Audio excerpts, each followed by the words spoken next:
Seth Turner, welcome to the Human Capital Innovations Podcast. Thanks, John. Excited to be here. Yeah, it's a pleasure to be with you today. You're joining us from the Denver, Colorado area. I'm south of Salt Lake City in Utah. And today we're going to be talking about shifting the leadership mindset around worker leave. The landscape is shifting and leadership mindset needs to shift if we're going to be strategic and impactful in leveraging leave as a tool in the total compensation package and how we attract and retain good people. So these are the types of things we're going to be exploring together today. As we get started, I wanted to share Seth's bio with everybody. Seth Turner is the co-founder and chief strategy officer at AbsentSoft, an absent management SaaS solutions provider that delivers scalable software to manage FMLA, ADA, disability, and other forms of leave easily, efficiently, and cost effectively.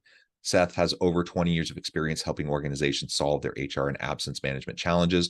As an industry expert in employee leave management, Seth set out to build leave and accommodation software to help the biggest companies in the world take better care of their employees by optimizing their leave and accommodation experience.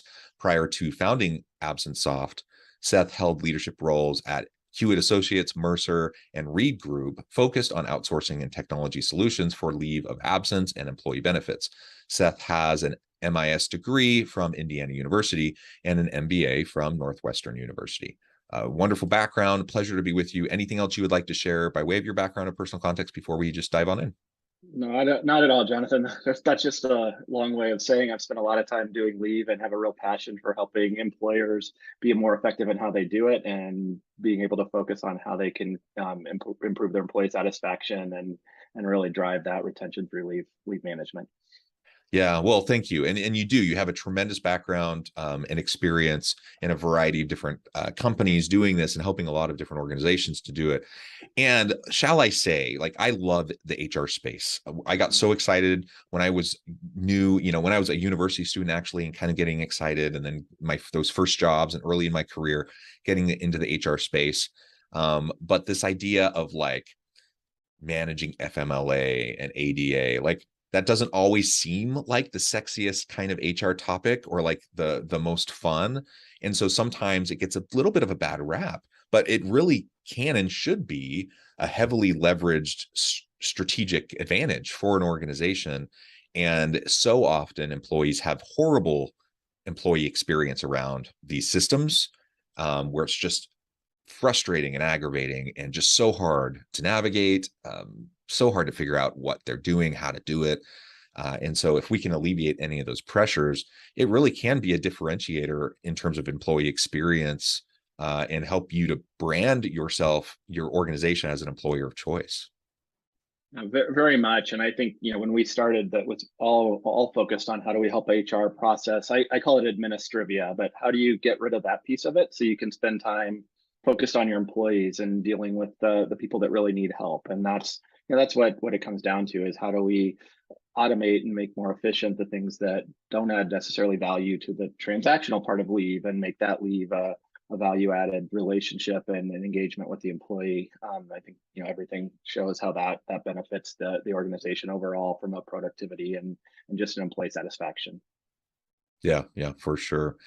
And things have been shifting, right? Like, we're in a slightly different world, perhaps a dramatically different world today than maybe 3 years ago. The pandemic really provided us with a lot of opportunity to reevaluate and assess, in some cases, undo some of the patterns of the past, challenge assumptions, and the way we've always done things. And in many ways, we've started to do things differently. One way that we've seen the evolution of the workplace, and as we've moved into the future of work, is that there just has been a shift in how people think about leave, the types of leave, those sorts of things. So maybe walk us through a little bit of what you're seeing on your end in terms of leave shifts and adjustments that have been happening during and as we've kind of been coming out of the pandemic. Yeah, I think it's changed so dramatically. And when I started doing this many years ago, it was all about leave abuse and how do we drive that down. And it was very punitive. Somebody asks for a leave and you send them through these hoops and hurdles to try to get one approved. And then, as we started to get to that 3% unemployment, people started to look at, okay, how do we use leave and make this easier and use it as a frictionless experience for the employees and keep them happy. And then the pandemic hit, and all of a sudden leave rates go up 300%, from just people being out with COVID or caring for family members that have COVID. The states are passing lots of laws, the federal government's passing lots of laws, and it just became a real pain point for people. And so that's, I think, one of the things that's changed is just that also drove some awareness at the senior leader levels within organizations that they're trying to find out where their people are, and all the people that are managing those leads are doing it on spreadsheets or manually, and they can't find them. So it drove a real focus on how do we really account for our employees? How do we do that? And at the same time, there's been a huge shift in the paid parental leave and offering more robust benefits. Maternity and paternity are probably the ones that are at the forefront of that, but sabbaticals and other types of leave have picked up steam. And so I think employers are really looking at the fact that 401k plans are kind of normalized, healthcare benefits are kind of where they are. And so what's the next step in the in the war for talent? And a lot of that comes down to leaves, and how can we offer them as a benefit that will attract people. I know we've hired 3 or 4 employees this year that were either in the process of adoption or pregnant at the time, and I think it allowed them to make a shift knowing that they would have that time even right when they came on board. And so I think we're seeing a lot of our clients that are looking at how do we offer more robust benefits than we're legally required to, in order to use that as a differentiator as we go out and we compete for talent. Yeah, and I'm curious. This is a little bit of a tangent, but it just kind of struck me as you were talking about everything during the pandemic and remote work and hybrid work, and people just navigating and trying to deal with, like for example, I have 6 children. All 6 children were schooling at home during the pandemic. So my wife and I are both working from home, trying to help our kids with their school while doing our jobs. It's a nightmare, like, so I think we handled it fairly well and navigated that, but it was hard, and lots of families were dealing with that. And so that was just one of many examples of the types of things people were dealing with, that whether they had COVID or not was driving up leave. And really, and this predated the pandemic, but we've started to see some companies move towards this idea of unlimited leave, unlimited time off, right? Unlimited vacation time. And there's been lots of critiques of this as well, by the way, but it's an interesting idea. And I'm wondering how that has fit into the landscape as you've seen things shift over the last few years. Yeah, we've certainly seen a movement towards that, and I think the success of that is it's still up in the air. I think it does give employees a lot of freedom, but I also think it's incumbent upon managers and leadership to encourage them to use it, because I think that when you don't have a balance and you're not tracking to that, it sometimes leaves a perception in employees' mind they're going to be penalized for using it. And so I think there's just rolling out a policy like that and saying all of a sudden you have unlimited PTO is only part of the step. The next is to make sure you're tracking and enforcing. And we've seen some clients that go as far as to say everybody's off on this Friday, so you're not looking for emails from people, or you're not expected to be there, and you can actually take that break. Because I think the other underlying trend coming out of the pandemic has been mental health and the impact there. And so much is shown that just taking a break can help from reduce some of that stress and give time. Because I have 2 young kids as well, and that schooling at home and trying to run a company full time was a lot. And so I have great sympathy and commiserate with everybody that went through that. And I think it's shined a new light on the importance of us spending time with our kids and our families and the value of that. And so I think we're seeing employers really try to put things in place to continue on that momentum and give people the time to do that. And still with, obviously we've got to drive business results, and so it's a tough balance for a lot of them. But I do think it all starts with, when you roll out a policy like that, you've got to figure out how you encourage people to use it. Because if you can't measure, if it's a benefit that nobody uses, then it's not really a benefit. Yeah, exactly. Lots of organizations have lots of things that they say are their benefits. and sometimes they just try to have the big long list be able to say to people, see, look what we do, but it's really hard to use, or nobody knows how to use it, or many people don't even know it's actually there. And so, yeah, it has to be utilized. It has to actually be relevant and matter to people for it to actually be true benefit. And you articulated well, with the unlimited leave issue.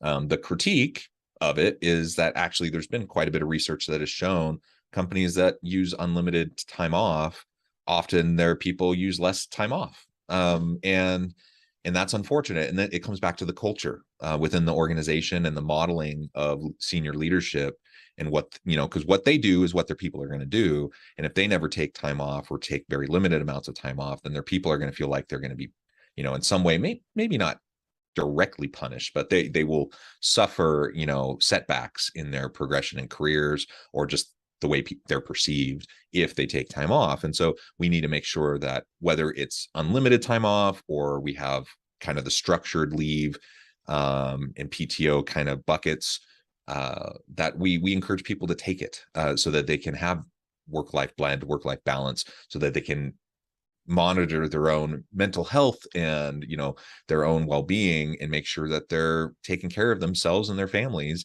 in addition to doing the work for the company that's going to make their work and their efforts more sustainable, and in the long run it's going to help the company be more successful. So anyways, that's kind of a little bit of a side topic and comment, but I thought it was worth noting. So I think you made an excellent point on I think you made an excellent point on it's the lead by example, right? I mean, there's a lot of ways that's important within an organization, but I think that, leading that PTO and saying, I'm going to be away, I'm not going to be checking email, and giving people, the right to say that is critically important, because people need that time. Everybody's working from home. They've got their laptop right there. And, I was a remote worker for 20 years before this. And, it's hard to walk away from your computer and lock it in your office and not go check it at 8 o'clock at night. And so you have to do a lot of things to make sure people do get that time to, decompress and reset and re-energize to come back to it the next day when they're ready to go.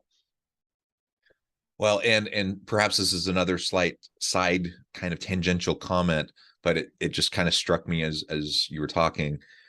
Some of this, it seems to me, kind of relates back to this idea of the quiet quitting that we see so many people talking about.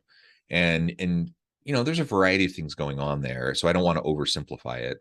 And I know it's a challenge that leaders are facing, but I do kind of bristle when I hear the idea that it's all on the employees who are quietly quitting, that these kind of lazy, entitled employees that are just trying to get away with doing the bare minimum. And I'm like, dude, all employees are constantly calibrating their effort. That's just the way it always works. And if you have a significant portion of your staff, your employees, your workers, who are quietly quitting, that is a signal that your organization has some major issues around its culture, around its processes, around the workload, around the burnout of their people, etc. And so I think it's really important to encourage people to take leave, to make sure that they're putting their holistic health as a top priority. And I was having a conversation with a CEO recently, who she was talking about this important position that they had, and she was frustrated because they'd gone through a couple different people, kind of great resignation stuff, where people just didn't stick around, and she was frustrated. And she's like, I know we can't pay that much. This is a really important position. I know it would be great if we paid more. We can't pay that much, but it is what it is. And I need to hire someone that, and she acknowledged, like, we're probably paying 10 to 20% below market for this position, but I need someone who's willing to give 1,000% every day and be accessible 24/7. And, I'm like, your expectation is completely ridiculous.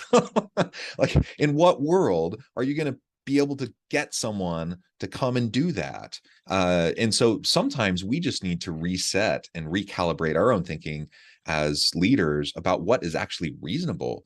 And if my feeling is that my people have to be willing to put in 60, 70, 80 hours a week, and I'm constantly putting the screws to them to get more kind of blood out of the stone, and I kind of discourage people taking time off, and blah blah blah. Well, guess what? People are going to burn out. People are going to quietly quit. They're going to recalibrate while they're looking for other options.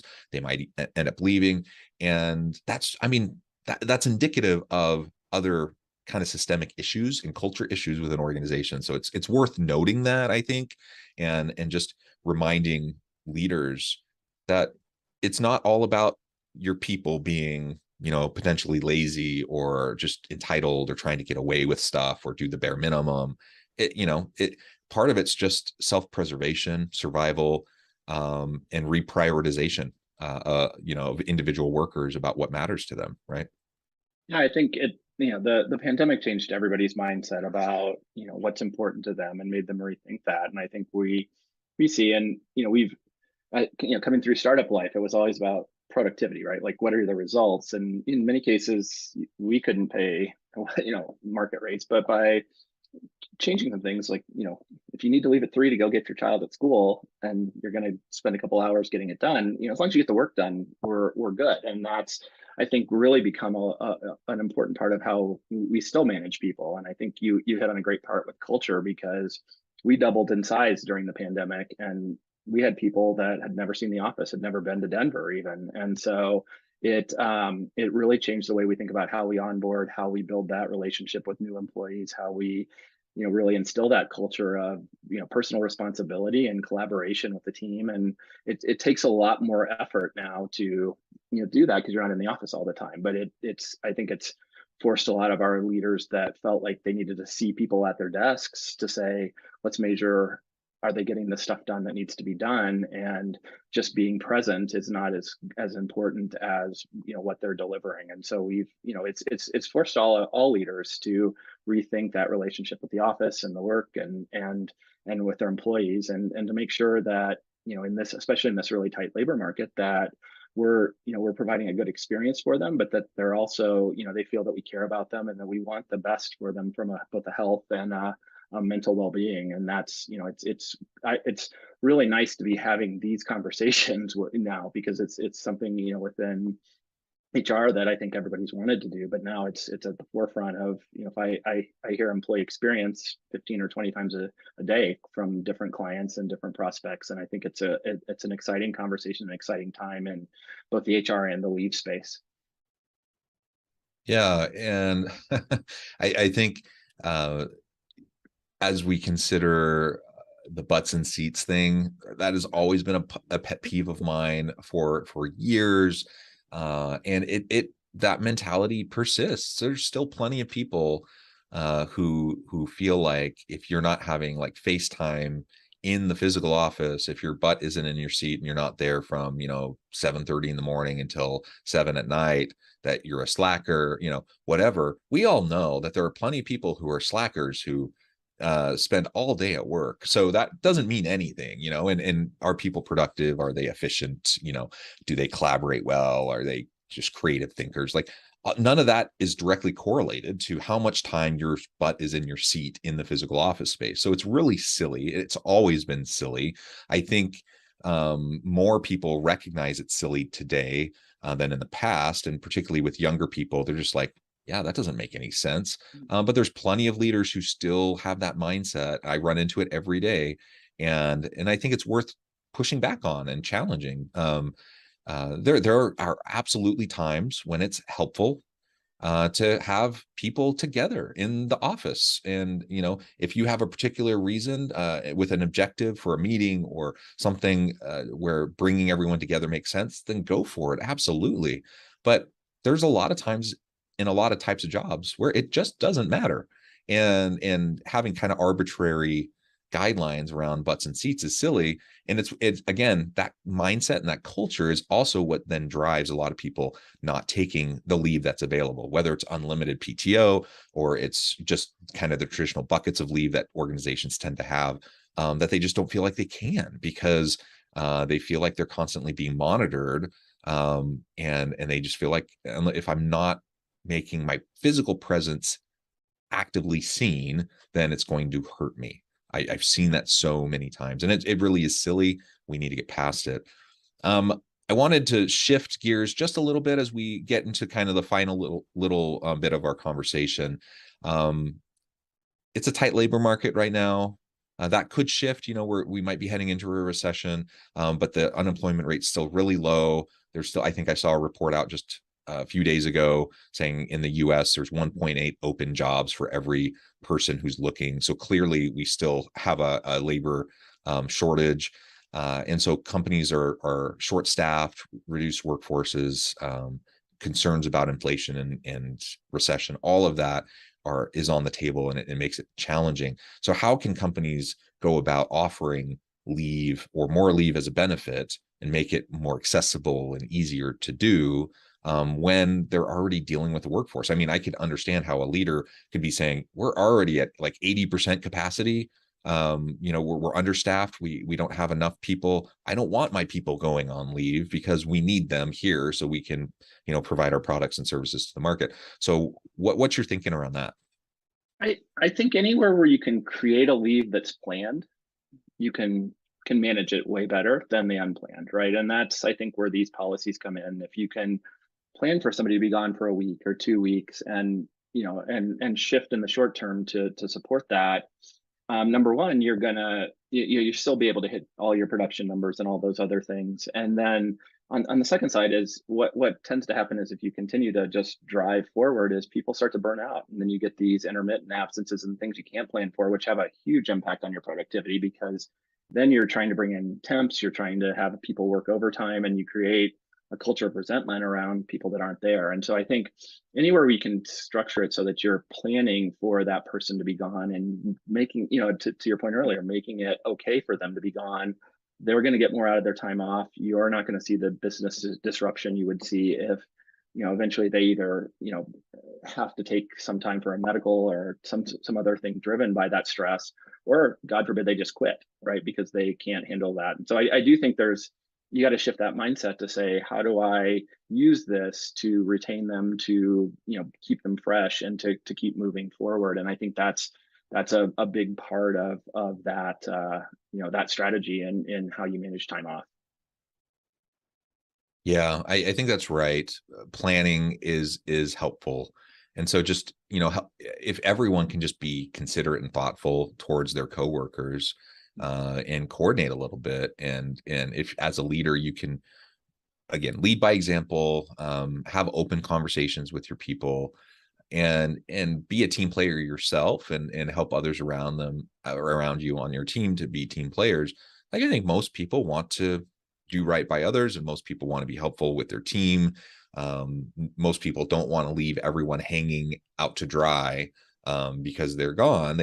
And so as long as we're having these conversations and there's not like a toxic, environment of silence and like no safety for people to just even express, I'm feeling burned out, I need to take a mental health day, I need, those sorts of things. As long as we have an environment where it's open and where we can share these things and talk about it and then coordinate and plan in advance, that resolves a lot of the challenges and the issues. There was it was probably a month or so ago, but I saw this kind of this tweet thread where I think it was a fast food joint or something like that, and the manager was ticked off because they were having a hard time with like staffing and stuff, and so they came out with this policy, this like blanket policy. Oh, it was because people were quitting, so they came up with this policy that you have to give, instead of like 2 weeks notice, you have to give 1 month's notice before you quit. And it was like this kind of diatribe thing that went out to all the employees. And they're all, it's like a joke. Like, yeah. What are you talking about? And they all just quit because like, why are they going to be there? So, sure, sometimes, yeah, I mean, sometimes there's just kind of a nonsensical response. And I get it. It's in reaction to pressure. It's in reaction to the kind of the harsh challenges that managers and leaders are facing as they're trying to staff. I get it. It's hard, but you definitely want to create that culture where these things can be openly discussed and handled. Well, Seth, this has just been a real pleasure. I know at the time I need to let you go here in just a minute, but before we wrap things up for today, I wanted to give you a chance to share with the audience how they can connect with you, find out more about your work, your team, and then give us a final word on the topic for today. Sure. No, you can reach us at www.absencesoft.com or contact@absencesoft.com by email, or feel free to email me directly, Seth@absencesoft.com. So it's been a pleasure talking with you, John. And certainly it's a exciting topic. We could probably go for another couple hours, but I'm not sure anybody would want to listen to that. So thank you. Thanks everyone for listening. And thanks again, John. Thanks, Seth. It's been a pleasure. I encourage everyone to reach out, get connected, find out more about what Seth and his team can do for you. And as always, I hope everyone can stay healthy and safe, that you can find meaning and purpose at work each and every day. And I hope you all